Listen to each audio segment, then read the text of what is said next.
So welcome to our channel. So Pushpa 2 event గురించి అయితే police అధికారులు అయితే ఎన్నో జాగ్రత్తలు తీసుకుంటున్నారు. సార్తో మాట్లాడదాం. సార్ నమస్తే, చెప్పండి. దేవరా ఈవెంట్ కూడా లాస్ట్ టైం ఇలాగే కొలాప్స్ అయింది. సో దీనికి పుష్ప 2 ఈవెంట్కి ఎలాంటి జాగ్రత్తలు తీసుకుంటారు? ఇక్కడ ఏంటంటే మా సిపి గారు స్పష్టమైన ఆదేశాలు ఇచ్చారు. ఎవరైతే పాస్ హోల్డర్స్ ఉంటారో ఒక 8,000 ఏమో పాస్ ఇష్యూ చేశారు. దీని కెపాసిటీ అంతే కాబట్టి ఆ పాస్ హోల్డర్స్ ఉన్న వాళ్ళే ఈ ఈవెంట్కి రావాలని వాళ్ళకి మేము కూడా ట్రాఫిక్ విభాగం నుంచి విజ్ఞప్తి చేస్తున్నాం. మీరు వాహనాలు వాడే బదులు ట్రాఫిక్ కంజెషన్ ఇది కాబట్టి మెట్రో ఉంది ఇక్కడ, ఆ మెట్రోలో ప్రయాణం చేయమని సూచన చేస్తున్నాం.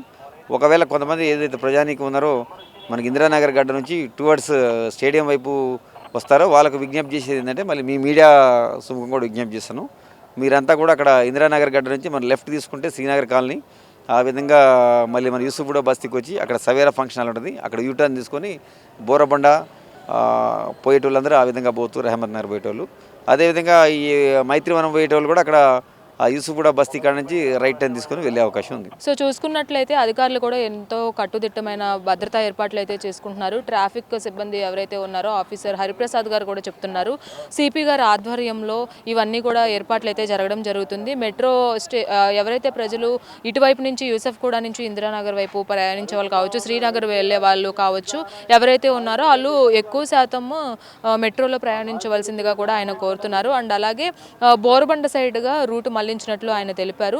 ఎలాంటి ట్రాఫిక్ అయితే ఎలాంటి అంతరాయం కలగకుండా తగిన జాగ్రత్తలు అయితే తీసుకుంటున్నామని హరిప్రసాద్ గారు చెప్తున్నారు. వీడియో జర్నలిస్ట్ దాసుతో రాణి, తెలుగు 70mm, హైదరాబాద్.